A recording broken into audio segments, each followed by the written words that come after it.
Welcome to another episode of Pels and the Blender. It's your boy A. Davis coming to y'all on this Monday afternoon slash I guess it still is afternoon time, morning, whatever y'all want to call it.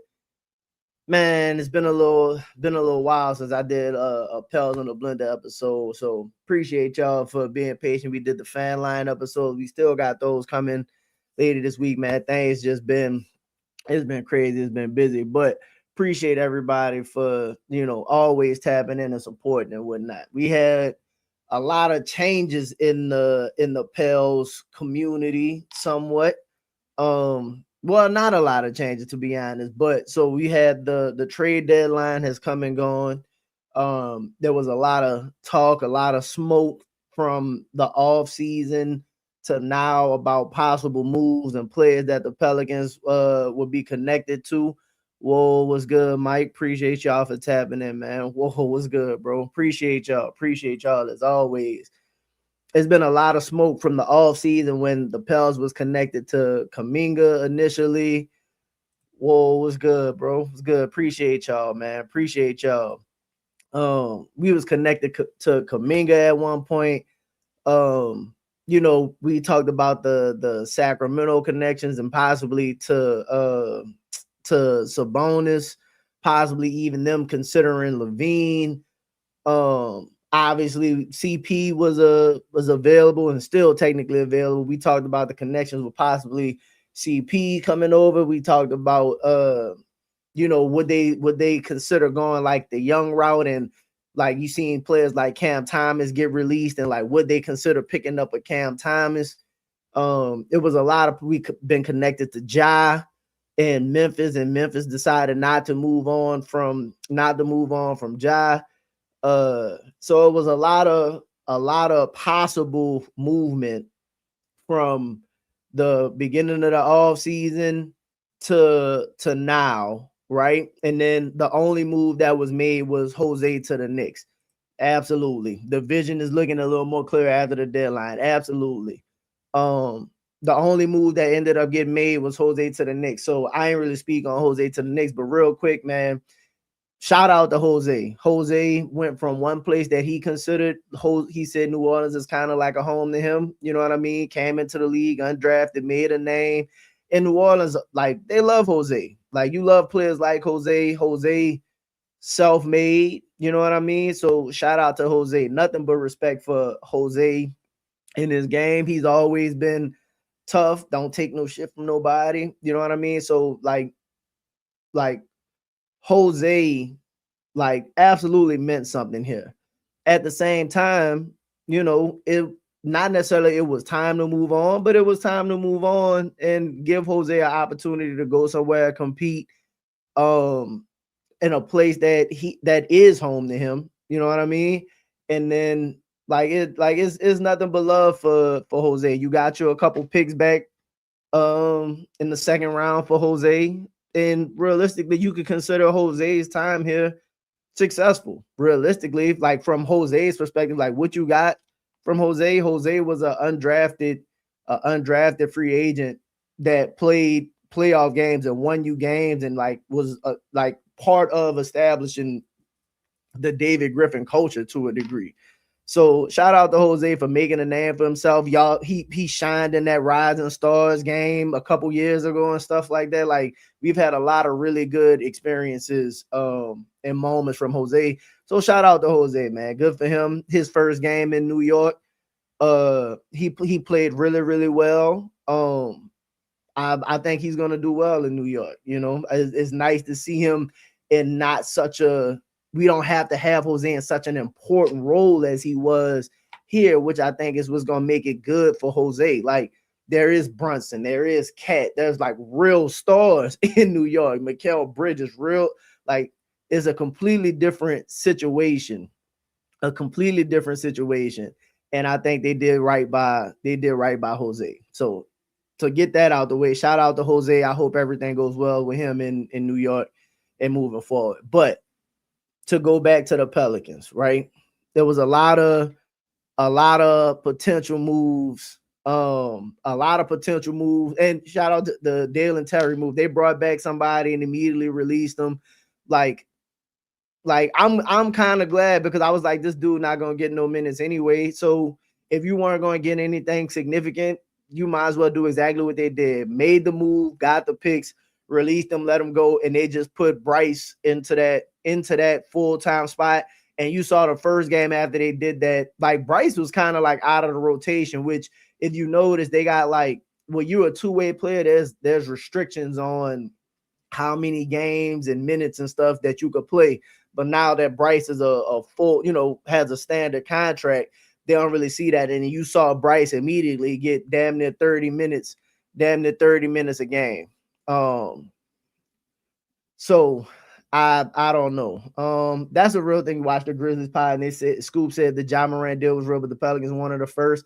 So like I wouldn't be surprised necessarily because it was reported that a couple other teams were asking Memphis for a first for Ja. And if I'm Memphis, I'm not doing that either. So I looked at the possible Ja deal, was like, you do it and you say you take my bad for your bad. But I think everybody's just gonna reconvene in the offseason and see where we at, because to Mike Morgan's point, and I'm kind of on board. They did nothing other than the Jose move. Whoa, was good, Jaden. Right? They did nothing other than the Jose move. So a lot of people's like, man, why didn't you do something? Why didn't you do something? Well, realistically, and before we talk about like going into the off season, they were criticized in the off season for making the moves. Like, because a lot of people said when they made the Indiana move, like, right, when they traded that pick to this year, it's like, man, if you would have just, Tyrese tells towards Achilles right after they make that move, it's like, well, if you don't do nothing and you still got that pick, you looking at possibly having 2 firsts in this draft. Or if you just don't trade that pick for Queen, right now you sitting there with 2 possible picks in a lottery pick. So they were criticized for making moves, right, this year in this recent offseason that just passed. It was like, well, if you didn't trade, well, what's good, Liam? Appreciate y'all. If you didn't trade CJ, you would have had it expiring, that you would have been able to do something. You wouldn't be trying to figure out what you're doing with Poole. So they were criticized this offseason for moves they made, and a lot of people were like, it would have been better if they would have just sat and did nothing, right? So now we at the trade deadline, and they probably like, if they didn't see something they like, I think you in a situation where it's probably better that you do nothing as opposed to trying to force a move and end up making it worse for yourself, right? We absolutely know we didn't want them giving up any picks. And if because Dejounte didn't play, and if because Dejounte not playing, it forces you in a position to where you might have had to give up a pick to get off of Dejounte or Poole, you just can't do that right now, right? And like what you already said, they got players that you didn't want to move. Like, what if the 2 firsts for Herb wasn't real? Or like, what if nobody offered that? Like, I'm sure if like, because the thing was they didn't move Herb, they didn't move Z, they didn't move. It's like, well, all of these players are signed for an extended period of time. And like, if you're not going to get any value for them, you don't just, I guess you can't just give them away for nothing. That kind of puts you in a worse position, especially when you could go into the off season, and then kind of like at least see what's going on, because moves are easier to make in the off season. So I'm kind of okay with them just, and I kind of looked at it. If you remember when we talked about this, I was like, throughout the season, I was like, if they're playing well, I think they make an all-in type of move. Like, I thought they would have got like a star if they were on the cusp of like play-in, or if they were like in the playoff race or something like that. I thought they would have made a move to like be aggressive. But this team is 13 wins, something like that. You not saying you can't, but like making a move would have put you in a real tough spot. So I just think they stood pat and was like, shit, we just gonna ride it out and wait. We gonna see let the dust settle, let everybody do what they're gonna do, and then we'll see we'll see what's going on after that. Let's go through some of these. If you look at Dumas' track record, he stand pat during the trade deadline, make his moves in free agency. Now we should see them cook. I agree. You got like a full look at the roster, right? Like when the season ends, you'll have a full look at everything, in my opinion. I think you'll be able to, like, you tried the Jordan Poole, and not, bro, I don't think Jordan Poole is this bad, but it's just not working out here. So you'll be able to move Jordan Poole as an expiring in the offseason, right? That $30 million is going to become valuable. Dejounte didn't get moved, hadn't played a game. All right, you got to play. We'll figure out what to do in the offseason, where a lot more options become available. A lot of people are more hopeful. So you'll be able to see that kind of play out a little bit, right? You might get the offer for Herb or Trey, or Josh still might end up getting moved. So like them not doing anything allows them to go into the offseason, full compliments of everything, and you get to really like, if you would have moved off of Saddiq Bey earlier, you probably wouldn't see what Saddiq Bey would look like at this point in the season, right? And who knows how he looks at the end of the season. Like, you still get opportunity to see. Now you see Fears on the bench, and he's starting to settle down a little bit more, as opposed to when he was in the starting lineup. So I think the season, as the season goes, you got Willie out of there. Borrego's on his test run. Like, he got the second half of the season coming up. Like, now this is the roster. There ain't nobody worrying about moves.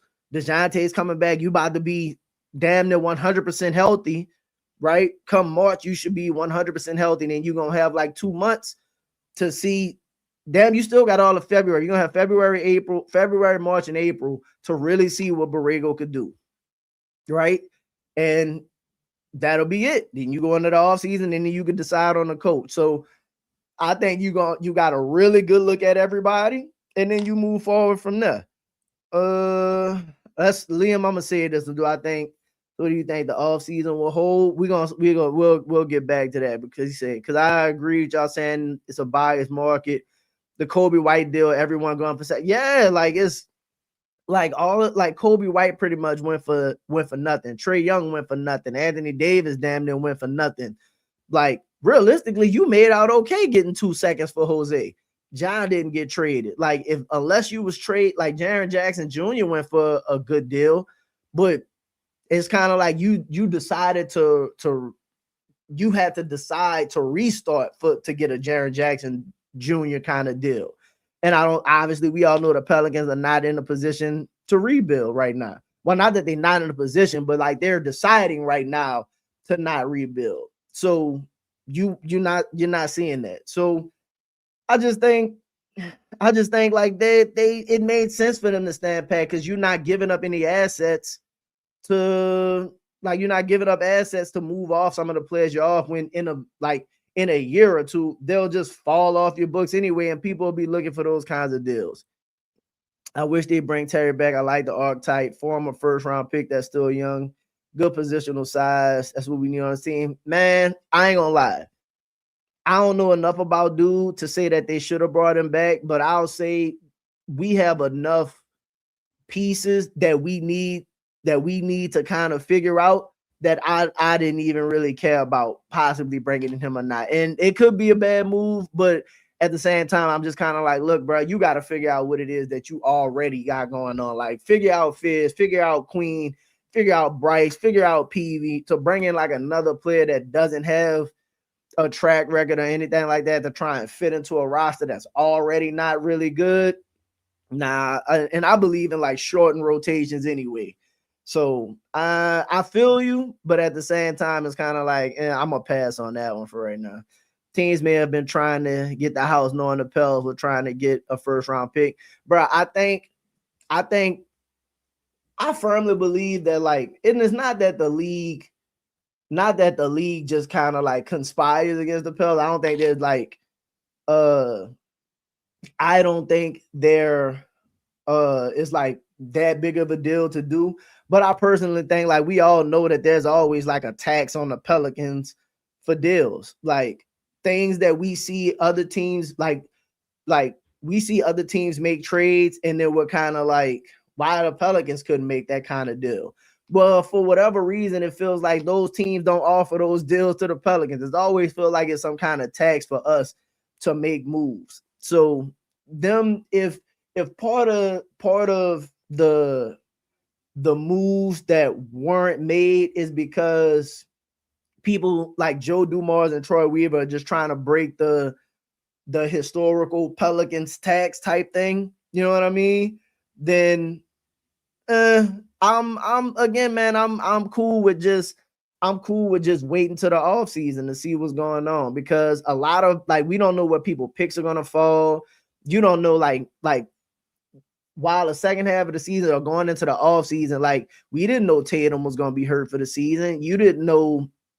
Uh you didn't know Tyrese was gonna be gone for the season. So like as the season plays out, things will become much more clear, and then teams become more desperate going into the next year. Like we'll know what teams are in more win now positions that have to make more risky moves. What teams are looking to rebuild? Like all of that stuff is like who's tanking? Like what are they tanking for? Like if a team that's tanking that's kind of like ready to win, do they have a top pick that they're more willing to trade for like a player that's a win now player on our team?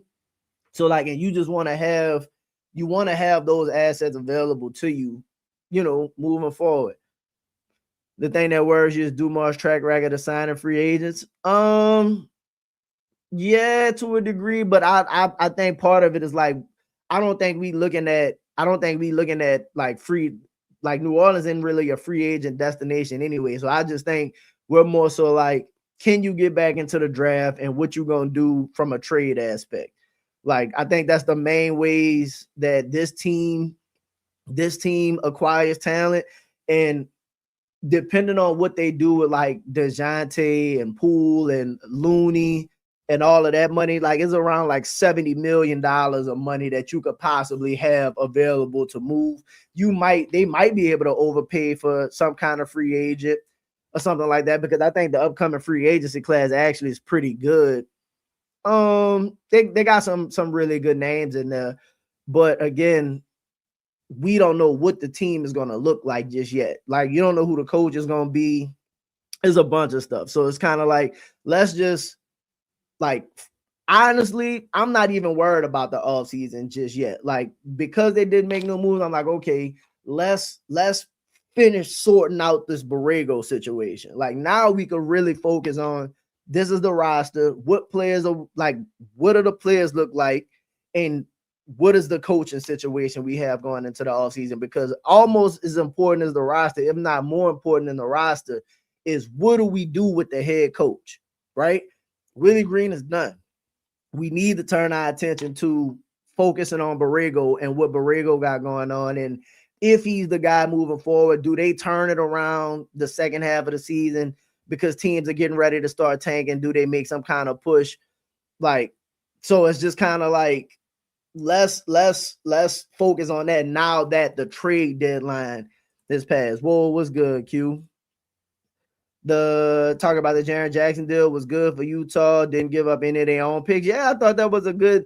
And people talking about the Utah deal, bro. You got to think Utah been tanking and been bad for like 5 seasons now. Like ever since they traded Mitch and Gobert, they've like been intentionally terrible. At some point, you gotta decide to like make more of a move. And the way they're going about their tanking is absolutely disgusting. So I don't think it's gonna pay off for them in the long run. But at the same time, going into the next season, they're more in position to like be a contender, right? Like with the players they have and stuff. So it's just kind of like that move I thought was good for Utah. Like even if they planned on tanking the rest of this season and stuff like that, it's just kind of like, all right, well, I get acquiring that type of player when that player was available that fits whatever it is they're planning on doing.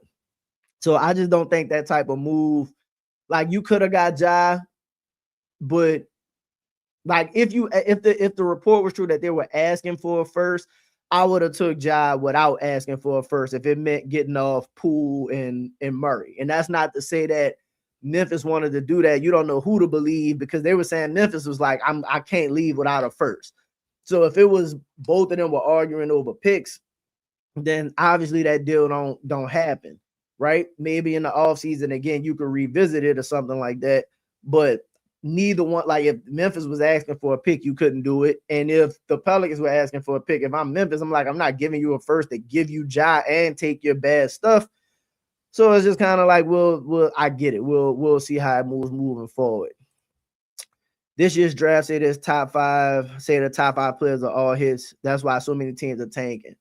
Yeah, everybody been talking about this draft is supposed to be like one of the best drafts and stuff like that. But again, man, how I feel about drafts and projected players and stuff, I need to see them in the league and I need to see them perform, because a lot of players hit, a lot of players don't.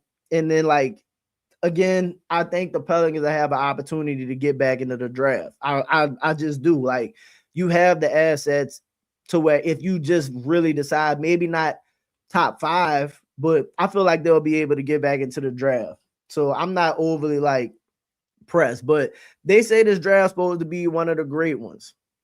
What do you think about the Bulls blowing it up and bringing in young guards and tanking? Bro, I have no clue what the Bulls are doing. The Bulls have no clue what they're doing. It seemed like the Bulls made a bunch of moves, and it seemed like none of those moves made any sense, in my opinion. So, like, I prefer being us, where we didn't do anything, and like I could just justify not doing nothing, as opposed to doing a bunch of stuff and it still feels like nothing. Like that's just, I don't know. The Bulls moves felt weird to me. Everyone thinks we constantly get the number one pick. We've only gotten it twice, and then when you hit on a pick is big, so they try to fleece us. Exactly. So like, I just say, bro, look, I'm all good for waiting. Like, the Pelicans have gotten lottery picks recently. They've gotten obviously you got the one with AD, you got the one with Z, but you've gotten a lottery pick with you got this one with Fears, and then you got the one with Dyson not long ago, and then they had the pick that was 4 that Griff traded or whatever. So, bro, to be honest, you probably should have just took Z and Garland and called it a day. But that was Griff being too smart for his own good, in my opinion. So I just think moving forward, like, they had an opportunity where they just kind of like, they said, okay, we're going to really evaluate. I think they love Fizz and they love Queen. They was going to do whatever they had to do to get those two players that they felt like fit their culture moving forward. Because again, like, Troy and Joe don't have nothing to do with none of these players, none of these people, none of these coaches, nothing. Really, like, Fears and Queen are the first installation of anything that matters to them. So, like, yeah, you go all in on getting your people. And then they went and got Poole. That didn't work out. Okay, cool. They allowed the coach to do whatever they needed to do with Poole. You got Sadiq Bey. That looked like it's paying off. We'll see, like, if they decide to extend him or anything like that. Like, we'll see what they do, what they're doing with Sadiq Bey moving forward. But that seems like a player that was one of their players that's panning out and paying off. So, like, maybe they'll do something with Sadiq Bey to keep Sadiq Bey around, especially if they're trying to contend. But like, dog, people always like the Pels tax on moves and stuff like that is just always ridiculous. Think teams will start to tank. Now you see it already. The Jazz then started to tank. The Wizards then started to tank. People talk about the Clippers starting to tank. I don't see the Clippers. I don't see the Clippers going into tank mode. But like, post All-Star break, you're gonna see most of those teams getting ready to start their pursuit of that top 5. You think the Jazz? There's no way the Jazz with the unethical. Yep, shout out to Liam. There's no way that the Jazz with the unethical tank gonna get the number 1 pick. It's not gonna happen. Like, if we already believe that the draft lottery process is flawed, which you can see how that's the case when Dallas, who trades Luka, all of a sudden go from like 10th eyes to number 1 overall, and then you see the Spurs multiple years in a row just not have the greatest eyes, but they hit Wemby, and then they hit the number 2 they hit the Castle pick, and then they hit the Dylan Harper. Like, no, bro. Like, so I don't believe any way that Utah ends up with the number one. I don't think they end up with a top 5 pick, to be honest. I think they fall like well, I ain't gonna say top 5. I don't think they end up top 4. I think they fall somewhere between like 5 and 7, depending on what they getting ready to do. But you know the tank is on the way. Utah has a traditional point guard, Isaiah Collier, been having double doubles lately. Jazz a year or two away from being competitive. They could be competitive next year if they want to. They got enough talent to be competitive next year. You got Ace who going into year 2. You got Keyshawn George who been showing, he's looking like a player going into year 4 next year, right? Balling out. And then you're gonna have size, like that's gonna be a big team. If they decide to keep Kessler and then you still got Laurie and Jaren Jackson Jr., like with I think Will Hardy's a real good coach too. I mean, he hasn't had opportunity, sure, but like they've been intentionally tanking so much to where it's kind of like you don't know what's going on. But the players, from a player perspective, they absolutely got players to where they next year they definitely gonna be playing almost playoffs. Because again, man, I don't think the West is that strong. I don't think the West is that strong. This draft is top heavy. Yeah, I don't know. I think for sure. I haven't even looked at the draft like that. I know about the top 5 players or whatever, and I think they're strong. My biggest thought has been like Elijah. My concept of the draft for this year. If the Pelicans end up with a pick, like being able to get back into like the back end of the first round or something like that, and a player like, right, a player like, as of right now, I'm using his name, but like Elijah Arenas and how he's been looking lately.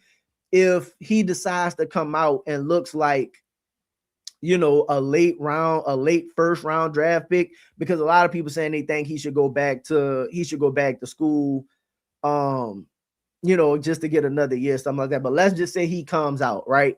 I don't think he's going to be top 10 unless somebody, takes a risk on the upside. But if he's looking like a late first round pick and you the Pelicans, I think you draft that kind of player who may be a year too early, but you bet on upside. You bet on upside, you bet on DNA, you bet on just genetics and the fact that Gilbert Arenas is going to probably do everything he could to make sure that player is a great player in the NBA. Like somebody who just looks like they belong. And regardless of if it works out or not, I just think you draft those kinds of players and then, you know what I mean? You just take your chances that way. Like you high risk, high reward kind of play. Because if it don't work out, it was only a late first, but everybody can understand why you took him. Like it wouldn't be like a safe pick. So that would be my idea for like if they got back in the draft or something like that. What do you think Joe and Troy plan going in the off seasons for head coach for the team in this offseason? We do the plan might be for the summer. So like I don't know if they made a decision on Borrego right now. But my personal belief is that they want their own coach. Respectfully, I think you've seen while you see them improving, I still to a degree think you've seen enough to say, well, I think everybody wants their guy. That's first. Like everybody wants their own person that they can say, we chose, this is our belief, this is our philosophy, as opposed to like if let's say they keep Borrego for another year. Unless, in my opinion, unless they're getting ready to rebuild. Like if you about to go through a rebuild, then okay, you could keep Borrego. But if you about to still try to compete, like I just think that they're gonna want their guy who shares their philosophy on how to build and mold whatever it is they want them to mold this team into. And I think James Borrego was doing a good job of like establishing some of the foundational stuff and some of the structural stuff. But I just don't know if, because the team has been relatively healthy and while they're starting from scratch, they still lose a lot. You still lose a lot. Like this, at the end of the day, the game is about dubs. It's about dubs, especially when you're not guaranteed to have next season, and you still see the flaws in the coaching. Like I just was complaining last game. I'm like, dog, Z 10 for 12 been balling, always balls against Minnesota, right? And you damn near about to throw that game away because you got Z sitting the last, like Z sat for like the last 3-4 minutes of the game.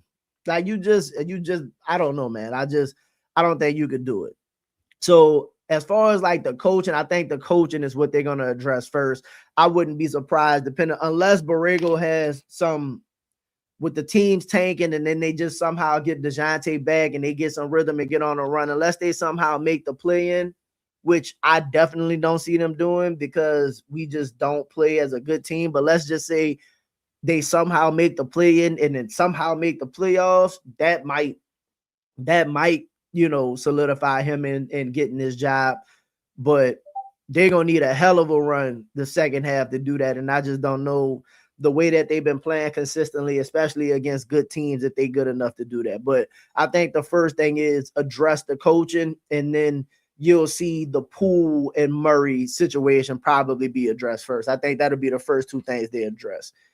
Jazz owes OKC their pick if it falls out of the top 8. That's the only reason they're tanking this year. Yeah, I agree that they're gonna tank. That's why I think they're gonna end up somewhere 5. They're not gonna end up top. They're not gonna end up top 10. Not top 10. I'm sorry. They're not gonna end up top 5. But if they ended up somewhere 5 to 7, I just hope. I ain't gonna lie. I hope the NBA do them one of those disservices and bless their shit, and it'd be like 9. Send that shit to OKC, bro. Like, respectfully, like I just don't think the way that they're going about the tanking should be rewarded at all. So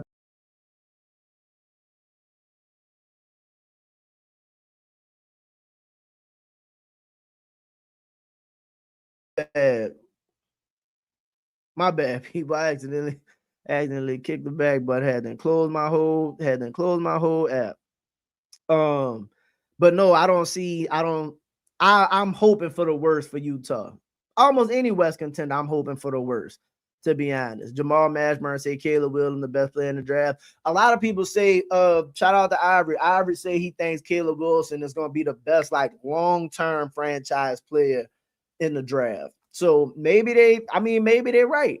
Maybe they're right. I don't know. I haven't really looked at the draft too much yet to even really care. So I don't know. We'll see. Spurs tank, they got the number 1 pick. Yeah, because the Spurs was a great organization, and you knew that when Wemby was coming available, if with them having the odds, you knew the NBA wasn't gonna take a chance on fumbling like Wemby to the Wizards or something like that. Like, Wemby was going somewhere where they felt he was gonna be taken care of. Like, I firmly believe that in the NBA. They not big name stars like Wemby. They not taking a chance on where he's at. That's why I felt similarly with Luka to LA. Y'all said what y'all, dog, give it like a year or two. Watch how Luka be back in the finals, because that's just what the NBA does. Like, you need your major markets, you need them to be at a certain level. So that's just kind of the way it go.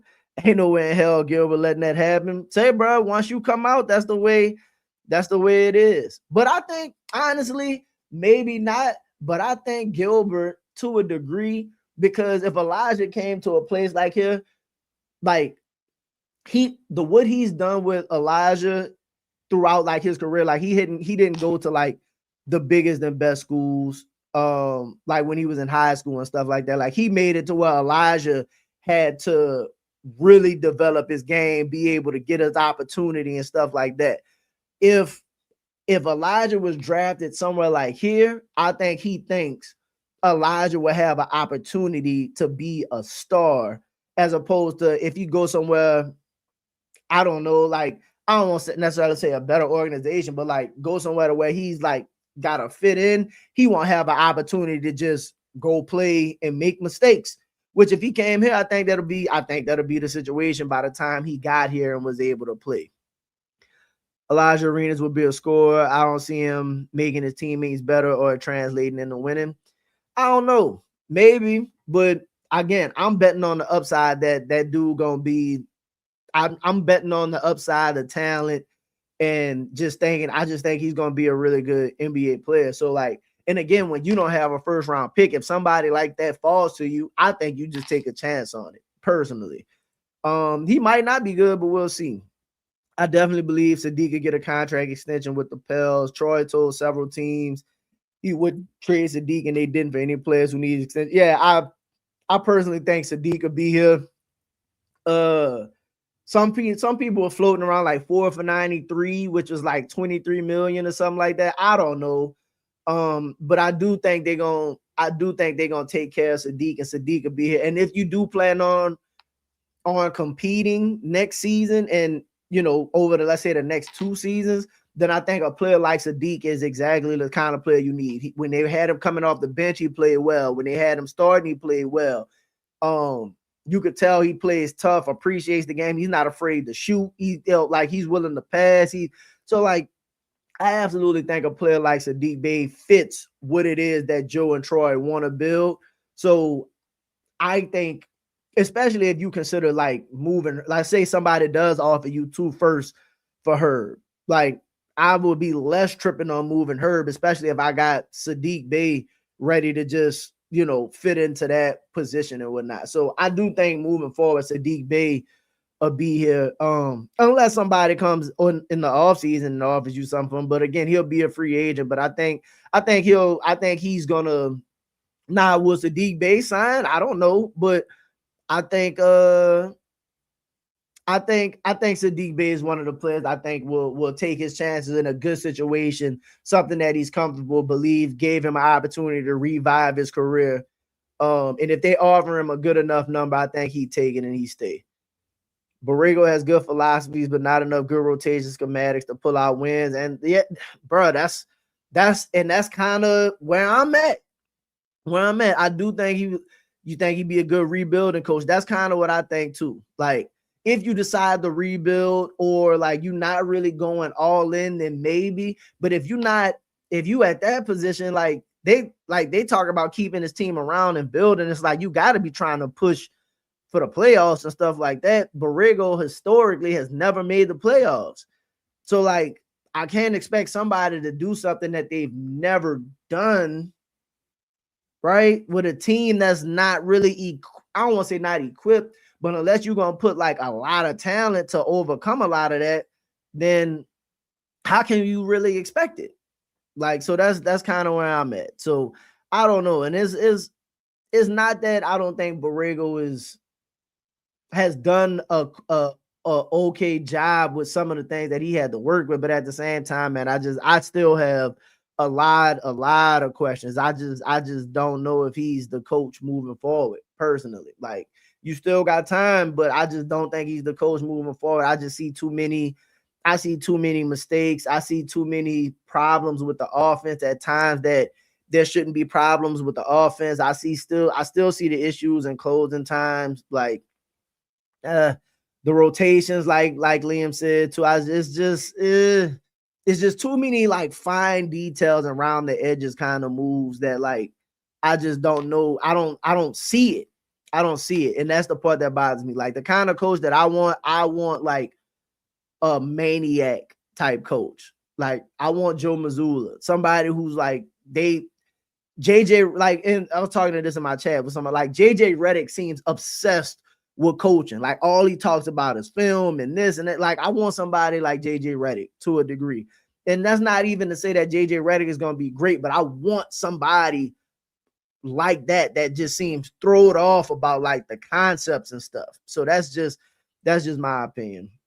40 games in the whole, I don't know about the play, and I can see a winning streak, something to build up on the next season. That's all you can hope for.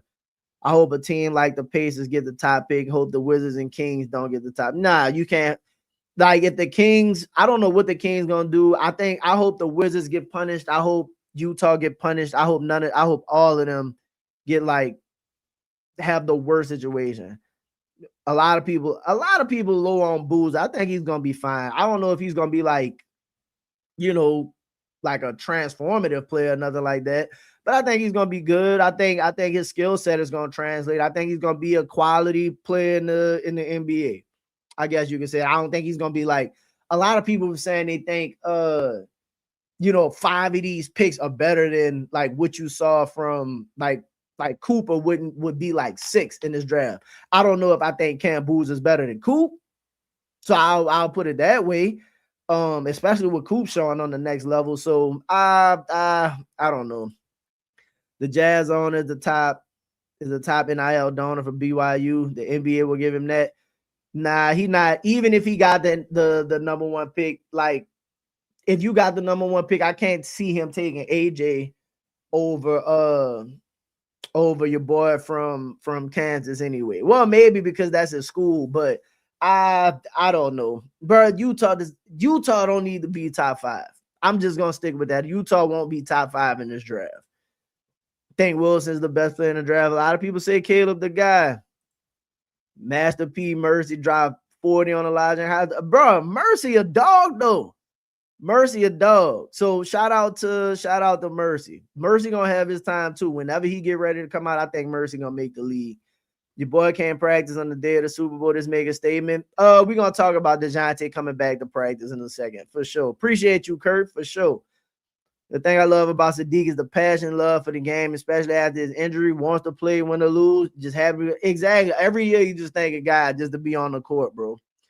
Every year he's just happy to be there. I will say I got friends in Charlotte that still love Borrego, say he was improving year after year. He was improving. But even as he was improving, again, he took a rebuilding team. They started to get a little bit better.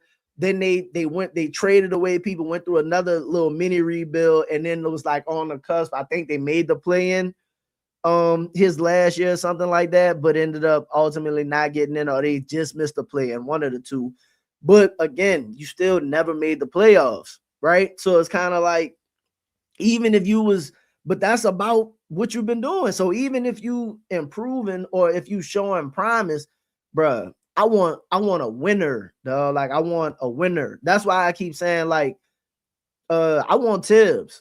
I personally want Tibbs. I don't think Tibbs would take this job, but a coach like that is the kind of guy that, like, if you hired Tom Thibodeau, you'd be like, oh yeah, like no matter what they have, I can see this team damn near being I can see this team damn near being you know what I mean, like a top 6 seed or something like that. You just don't know how, but you just know that it would happen because you believe in that coach. Like, how often you seen Tibbs miss the playoffs? Hardly ever, right? Taylor Jenkins, another one. Like, and I'm not even a big Taylor Jenkins fan, but Taylor Jenkins, when he was in Memphis, rarely missed the playoffs. So, like, you need coaches that's like, unless you're gonna go with like a completely new guy or something like that, but unless you need somebody who's been in the culture of doing it a certain way. So, and again, man, I just don't know. I just don't know. So that's my point. Jose looked good as a Nick yesterday. Absolutely. Shout out to Jose. I know we won the last game versus Ant-Man, but why did Borrego, knowing we don't have a draft pick, not possess? Bro, I said that. I was talking about that. Like, you can't, like, we should have beat Memphis twice already. Like, you beat not Memphis, Minnesota. You won this one when they had the two at home. You should have won one of those games, especially the first one when Ant went crazy. But you was up big in that game, and you ended up blowing it. But I just feel like games like that where because Borrego obviously believes in like running the hot hand to a degree, and that's cool for a little bit. But like, bro, Z 10 for 12. Like once that unit stalls just a little bit, you gotta come back with the guy. You gotta come, like, you just gotta know to come back with the guy. Like you ain't out there. Why? Like, at this point, it's the end of the game. It ain't even about stealing minutes, right? Let me steal a minute or two here. No, like, you need to use your timeouts. You need to ensure that Z can get back on the court to finish this game, or your best players need to get back on the court to finish the game. That's just the dog. Like, you don't, like, the room for error is just way too small to take chances, in my opinion. Right. And I understand the learning curve of it and all, but like, at this point, you already know, a lot about this team. Like, for the most part, who needs to be on the floor at the end of the game in certain situations right now, unless somebody is playing incredibly, like, incredible. But if that's not the case, then no, you do what you need to do and put the right players. And sometimes he just don't do that a lot, like a lot. And that to me is when I'm like, yeah, no, I can't get on board. I can't get on board. That's just me. NBA South saying Boozer is too slow. I don't know, man. Until you get to the next level, until he gets to the next level, I'm not gonna make no assumption, because when I give everybody benefit of grace, bro. Like when I see you on the next level, I'll judge it then. Tibbs can make mediocre team and decent teams to playoff rate. Exactly. So like if you hired a coach like Tibbs, the Knicks, what were the Knicks before they hired Tibbs? Like, let's just be honest. The Knicks before they hired Tibbs was like barely getting into the playoffs. They hired Tibbs, and then you started looking at them as like a top team in the East. And every year they went further and further in the playoffs. I think it was like the first round, then they got to the second round, and they got to the Eastern Conference Finals, and then they fired him. So it's kind of like, well, okay, like he's taking you as further as you've been in over damn near over a 20-year span consistently, and then you let him go because he's running these motherfuckers into the ground. Like, I get the players might not being happy with it, but you know what else sucks? Not winning. Not winning sucks. So that's I don't know. That's just my opinion on it. A coach like Tibbs, I don't know if he'd take this job, but if he did, he'd have it. That's just me. I agree. Tibbs with this team will go 500 at worst, bruh. If Tibbs had this team, because 500 to get you, probably get you into the play-in. 500 to definitely get you like a 10 seed or something like that. So at bare minimum, you would be looking at the play-in.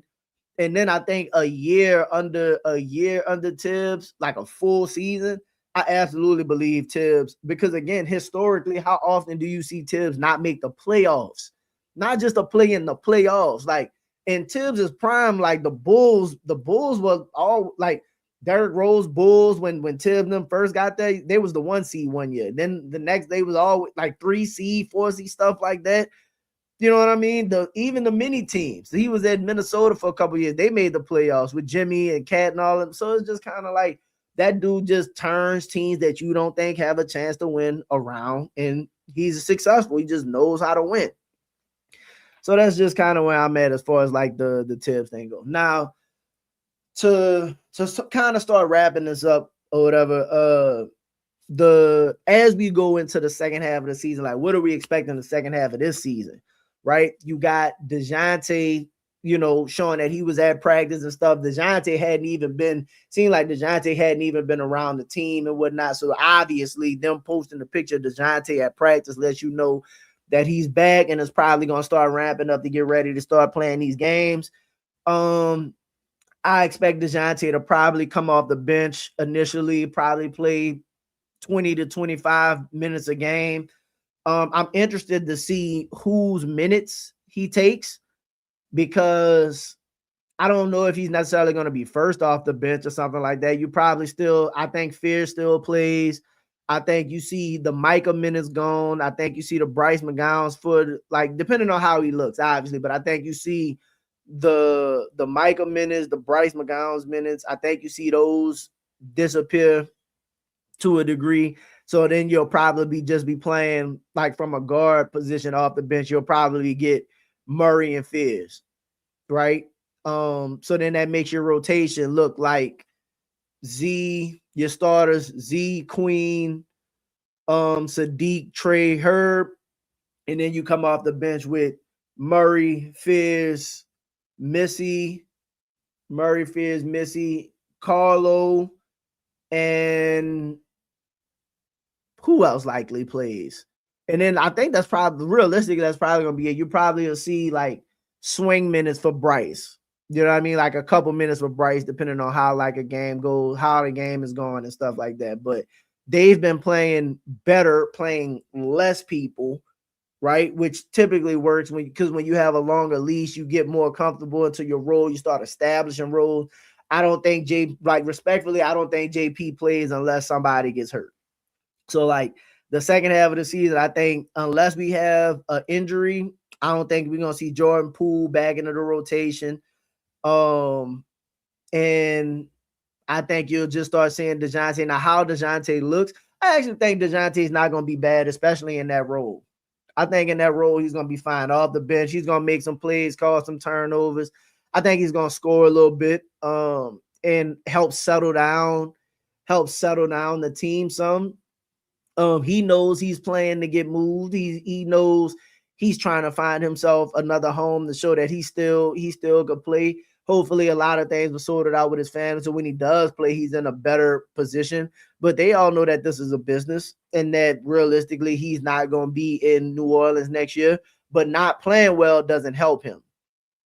So I think it'll be. I think it actually it's not going to be. I don't think it's going to be terrible. I think he's going to come back, look like a professional, and I think he's going to look like a vet.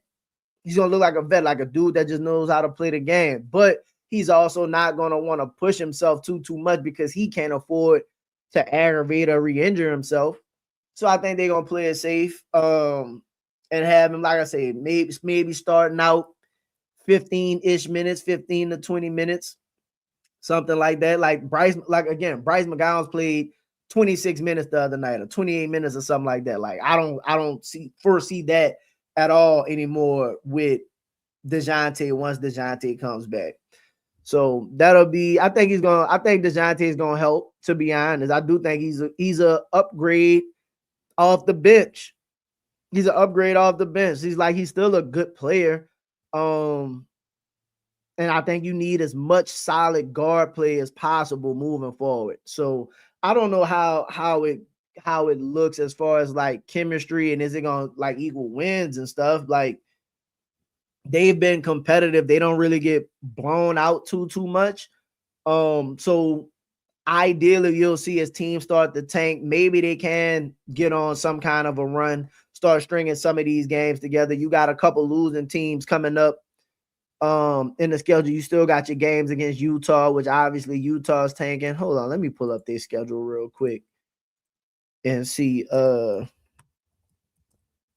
me see who they got coming up. Because I think depending on how the schedule goes will determine. So they got Sacramento coming up at home. You should be okay for that. Then you got Miami. You got the Bucks, which you never know because you're supposed to beat the Bucks, but you know, who knows what's happening with the Bucks. Then you got Philly, Golden State. Golden State's not necessarily the same team. You don't know if Kristaps is going to be playing, but they're going to be trying to win.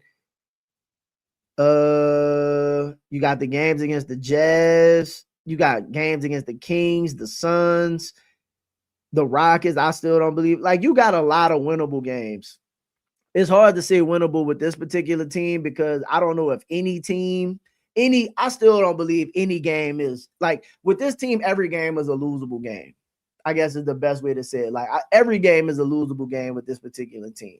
But I think with everybody back and healthy and having some games under their belt, Zion's been playing, Trey's been playing and stuff like that. If they go out and attempt to push forward and try and win these games, I think with teams tanking, because you're going to start seeing, not only are you going to start seeing teams tanking, you're going to start seeing the playoff teams start to like kind of like manage their games now, like playing for playoff position. But it's like, all right, we should be able to rest our players on this night, getting ready to go in. Then in the last couple weeks, you might have, okay, we sitting these teams. So you might end up getting a lot of luck the last way if you're actively trying to win games and make a push.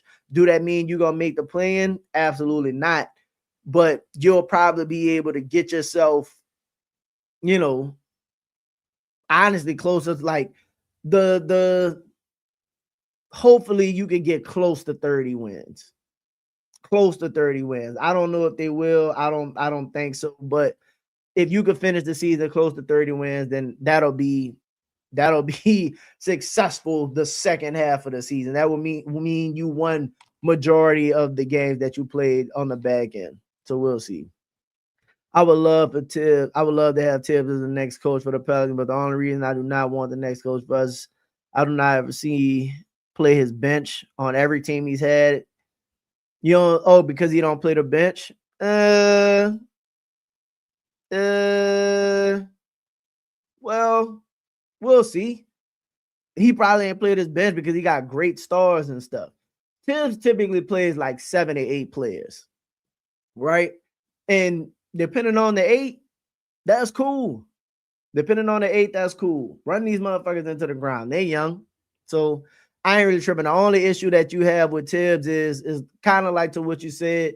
Tibbs is known for like causing injuries and for like a team that's not the healthiest and not sustainable and whatnot. Like you would think that his coaching style wouldn't fit. So I don't know, but I take my chances with Tibbs personally. Maybe they'll be in the city for business. We'll have some extra tickets. I can touch you, man. If you follow me on X, just DM me at Jose Davis. And then we'll reach out, be able to do something. Just hit me up, bro. Just hit me up. Or put your X in the chat. Put your X in the chat, and then I'll reach out to you or something like that, and we can figure out something out with the tickets, man. But appreciate you for that for sure. But for anybody else that's in here, if y'all see Ed, you be in there with some tickets, you heard me, probably be able to send somebody some tickets or whatever, get to some of these games. But that's gonna do it for the day, man. May Davis, this was Pels in the Blender. Appreciate y'all. Pels play tonight.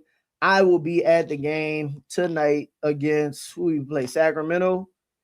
Yeah, we play Sacramento. I'm gonna be in the building tonight. It's been a little minute since I've been able to go, but I'm in there. I enjoy seeing Russ play, and this is one of the first. I think this is the first home game since obviously the first home game since the Jose trade. So I kind of want to go and kind of get a look at how this team looks. Hopefully they could get a win. You know what I mean? And then in the battle for the 14th seed, say, bro, you gotta go ahead and do Sacramento that solid and go ahead and put them back there where they need to be. You got a couple wins on them. Let's see. Realistically, no, you're not catching the 10 seed. The 10 seed right now got 25 wins. That's where you're gonna be at, Kurt. Bet I'm gonna come holler, bro. Bet I'm gonna come pass through. Appreciate you. I get to the games early too, so I'll probably be the sack resting their starters. I don't care. I just want to see our team win. But you gotta see, this is the thing about us, bro. You don't know if like we'll lose the backups. We'll lose the backups in a heartbeat. Like team will rest somebody and they'll still come out and beat us. So no game is guaranteed. You know what I mean? Even if it's supposed to be, no game is guaranteed. You got to make sure. And I think part of that was the problem that this team had. I think it was too confident. Especially starting into the season, because when they were healthy, they had some success winning games that they would just roll into some games just expecting to win. Like, and not that you shouldn't expect to win, but like, no, like y'all weren't, like y'all not good enough to just come out with not your A game and not be focused and win games. No, y'all got to lock in every time. So like these games you can't take for granted. Like Jose gone, first home game, you need to come in and win that game. So that's just kind of what I meant. How many will Z have? I think he get at least 20. I think he get at least, especially if they're not playing nobody. I think Z get his 20. He averaged what, like 21, 22 on the season or something like that, coming off the good game against Sac. Typically when Z find his rhythm is when, you know what I mean, when things start rolling. But like they don't have no answer for Z. He's probably gonna live in the paint tonight too. So I would say at least I'm gonna say he gonna get at least his 20 easily. I wouldn't be surprised if it was like a 25 kind of night though.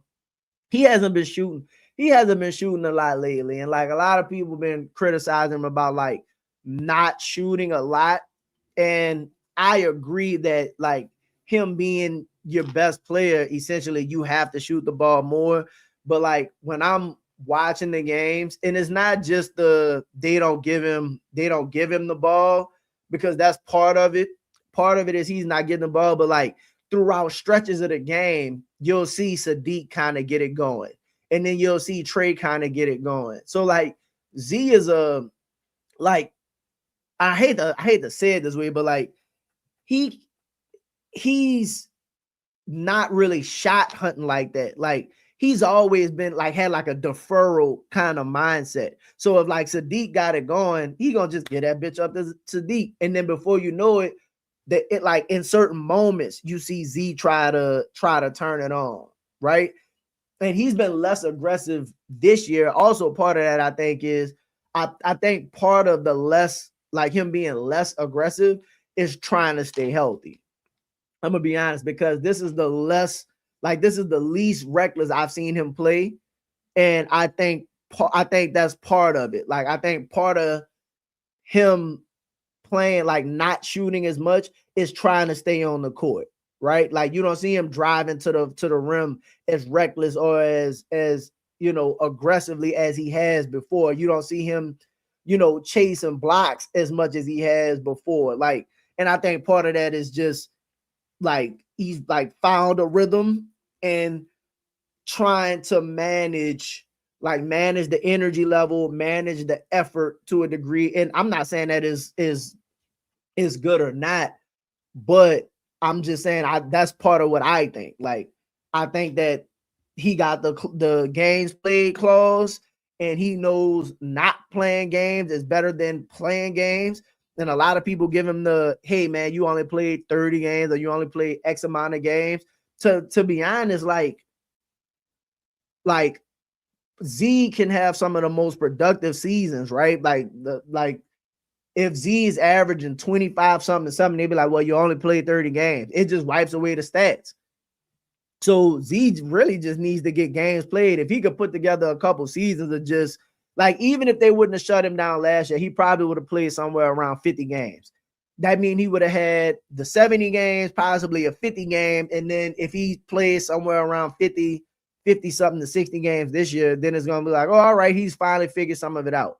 So I just personally think that's what you see with Zion going on with like the aggressiveness to a degree. Like not it's the him deferring to a degree to players that might have it going, trying to run the system and all of that. Them not looking for him from time to time. And then I think another part of it is I'm trying to stay healthy. I'm trying to stay on the court. So I think that's why you see Zion with the low shot attempts. But also the team ain't winning. You know what I mean? So if the team was performing a little bit better, I think he would be more aggressive for the wins. And I'm not saying that that's the way that it should be. But that's just my opinion of what I think it is. But tonight I do think he's gonna play well. As soon as I saw Future that fan night, I knew we were cooked. Jesus. I live in Detroit, and fans are starting to turn on trading because he didn't make any moves to improve the team while other teams upgraded their roster. I mean, when you number like what moves he was supposed to make. Like what moves he was supposed to make, to be honest. The team is already young.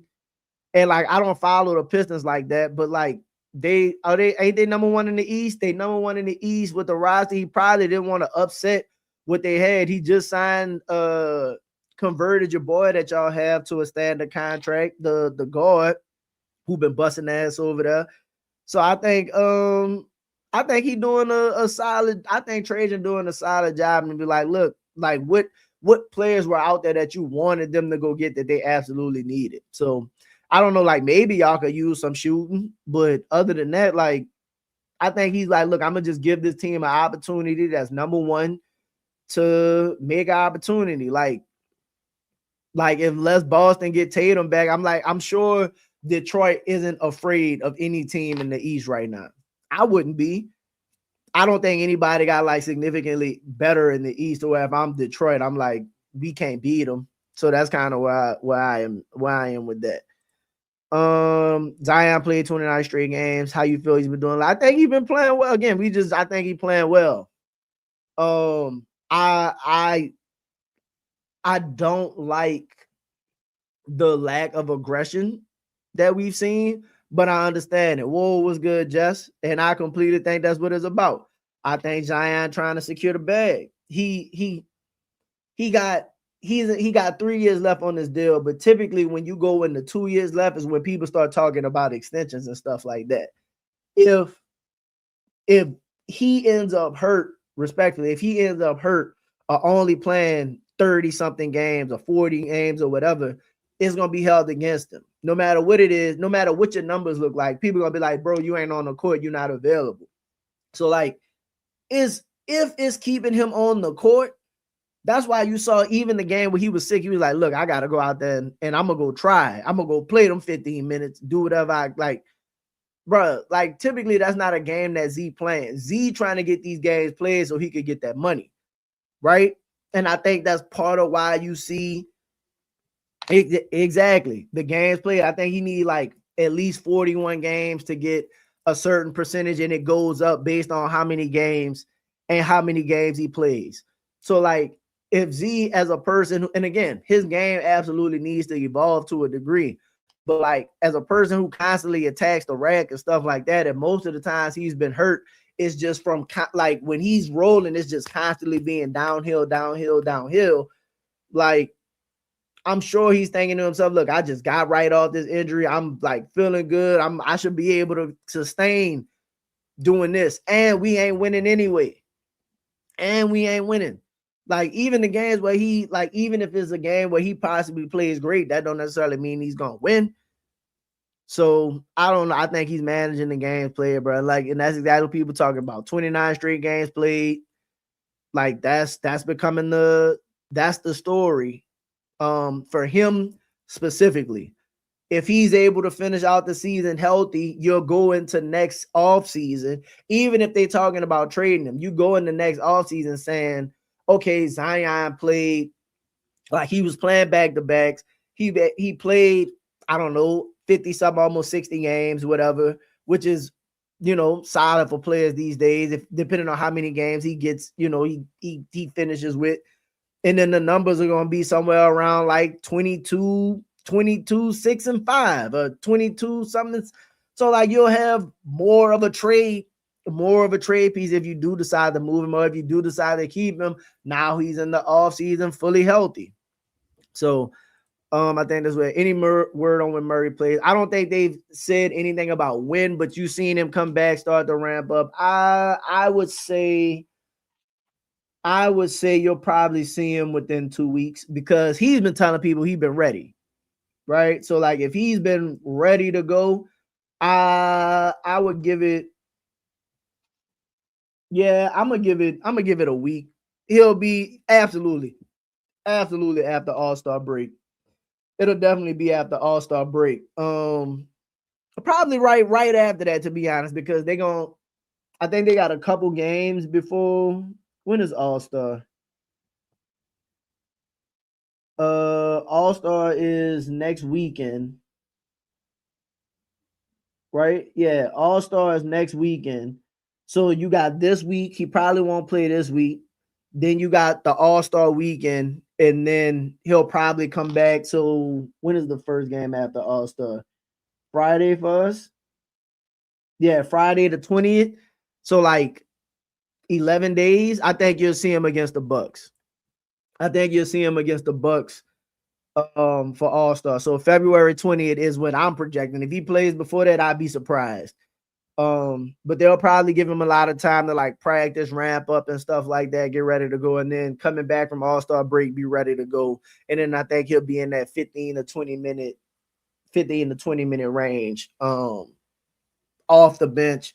And then they'll move forward from there. But no, man, I think Dejounte is gonna do well. I think the rest of the season, honestly, I'm not even stressed, though. Like, there's nothing to worry about at this point. Like now, you just watching the games. No. We play tonight. We play tonight, and then we play again Wednesday. We play Wednesday, February 11th, and then that's it. So we play tonight and then Wednesday, and then you got All-Star break. So that's where we at. And then after Wednesday, which is February Yeah, the 11th. Then they got, like I said, then they got a 9-day break until their next game. You are from the 11th to the 20th, right? So like that's enough time for everybody to recoup, do whatever you're gonna do, and get ready to go for that back half of the season. So I think you'll see Murray there, February 20th. But I don't think he played the game tonight or Wednesday. But yeah, as far as like the second half of the season go, I think the second half of the season is fine. I think we should just be looking at assessing Borrego the rest of the way. The rookies are in more in roles that are more fitting for them. So I think we should continue to look at their progress. I think Fizz, since he's gone to the bench, has been playing better or playing more how like it looked like he's been able to grow more since he's been coming off the bench, in my opinion, and not being forced into the starter's role, which is a different type of requirement for him. So I'm just looking like Derek Queen's been shooting 3. I want to see if that consistency keeps up. Is that something he's going to be able to do? Will Derek Queen keep shooting? How does Z and Trey continue, moving forward as like the best players on the team? Do you get some wins? Like you said, build some chemistry. Look at the coach. That's pretty much where you at, right? And I don't think we see Poole unless there's an injury. And I like Jordan, but I think Jordan's time as a Pell is pretty much done. So I don't think you see him make his way into the rotation. And that's pretty much gonna be that.